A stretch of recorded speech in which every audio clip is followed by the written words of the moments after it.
everyone, this is Yana Smakula for simonsstm.com, and thanks for joining me today. I'm excited to bring you another episode from my bi-monthly Yippee for Yana video series. In today's video, I'm showing you how to take cross-stitching and quickly apply it onto paper with Waffle Flower cross-stitch stamps. I spotted these at Creativation Show back in January and was very much impressed and fascinated by the concept. Here I have a few of their cross-stitch sets, and I wanted to share a quick look at them before we jump into today's project. So this is the stitched roses. I will be using this set to create my cards today. This is a gorgeous set that features 2 roses and 3 leaves, as well as some cross-stitch sentiments.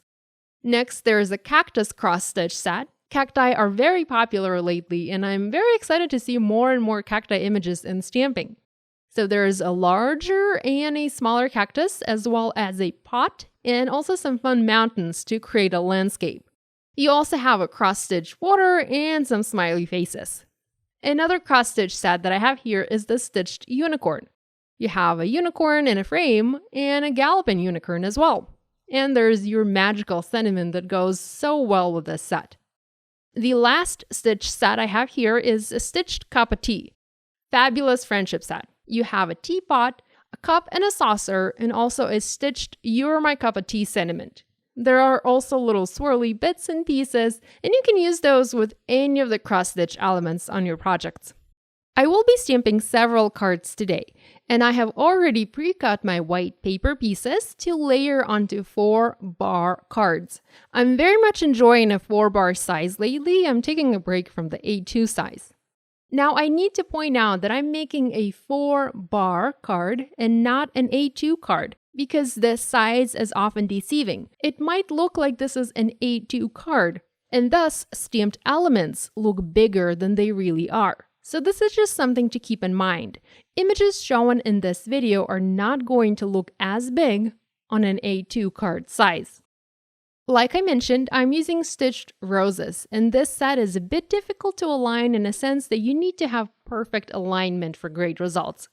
I do recommend using a stamp positioner like Misty just because it makes stamping these roses a much easier task. When you look at this stamp set, it has the instructions for you right there on the sheet. There are letters and numbers. Letters indicate which shade of ink needs to be used for that layer. A light, medium, and dark. And the numbers indicate the layers to the same flower. So you have A1, A2, A3. And then there is another flower, and you have B1, B2, and B3.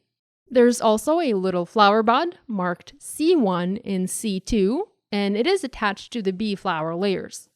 There's a C leaf, and that indicates that the leaf goes together with the flower bud. You also have an A leaf, and it goes together with an A flower, and B leaves, and those go together with a B flower. So it's pretty straightforward, although this stamp set does take a little bit of practice. The way I like to stamp my images, the way I find it easiest for me, I like to start with the top, most darkest layer. This way, I'm able to see much better through the stamp to align my medium and bottom layers much better. I'm going to position the B3 layer onto my paper and will close the door of my Misty and will go ahead and stamp this using lipstick red ink. I'm double stamping this in all other layers to get more vibrant ink color. Next, I'm going to use a B2 layer and I'm going to align it on my stamped image. Because I have the first layer stamped in a darker color, I can now much better see where the next layer needs to go. This is just a neat trick I do, and I actually do this with all of my color layering stamps. If I ever have trouble aligning something, I always start with the top, darkest layer. So when aligning, you want to pay attention to this section over here, and also to this one here. I'm using Hollyhock ink, and we'll go ahead and stamp this. We have a perfect alignment. I'm going to go ahead and double stamp this as I didn't really do a good job the first time. Time to stamp the top B1 layer. You want to position this layer to fill in the gaps. There aren't supposed to be any gaps in this image. And this step is actually fairly easy. It's not hard to align this layer. I'm using Twirling Tutu ink color and again double stamping this image. And our cross-stitch flower is ready. And this stamping, even though it's a little bit hard to align, certainly took less time to do than actual cross stitching. Let's stamp the C leaf now so that the large flower and the little flower bud are connected. You want to look at this little corner and this top edge when aligning your image. I'm using willow ink color to stamp this and going to double stamp this again. As soon as you add that leaf, it starts to look like a floral cluster. It begins to take its shape. I want to create a cluster and I want to add 2 more flowers, A flowers. In order to make my flowers look a little bit more different, I'm going to position one of the flowers sideways and another flower is going to be upside down.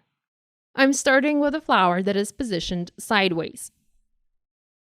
This time I'm going to start with the lightest layer just to show you that you can stamp these the usual way. Another reason I'm starting with the bottom layer is to be able to better position my flower next to the bee flower I already have. I am positioning my flower so that there is one empty row of stitches in between the flower at the top and the flower at the bottom. I'm using the exact same ink color to stamp this flower, so twirling tutu for the bottom layer. Let's align the second layer, A2. So the lonely stitch goes on top of that row, so it sits in between the 2 flowers, and you also want to pay attention to the bottom row of stitches. Again, I'm double stamping this using Hollyhock ink color, and we have great alignment. Let's align the third A3 layer, and this is again pretty easy. You just want to make sure to fill in the gaps and have no empty stitches on your flower. And I'm stamping this using lipstick red. Now, it did not align perfectly, but I think I did a pretty good job and I'm happy with this flower. I am not going to re-stamp this. Time to stamp the third flower. I'm going to flip my paper upside down because my third flower is going outside the edge, and the way my paper is positioned right now, the misty edge is preventing me from stamping it the way I want. Again, I'm going to start with the bottom layer, and this is how I positioned it in relation to the other flowers. This side is almost right next to the other flower, but here I'm leaving a bit more room for some extra stitches. And I'm just going to repeat stamping this flower onto my panel. Next, I'm stamping the leaves. I'm going with the bee leaves first. These go together with the bee flower, and this is how I have them positioned. You want to pay attention to this section. Again, I'm using willow ink color in double stamping this. And we also have a leaf to add to our panel. I'm going to add this to both of my A flowers, and I'll place it in different sections.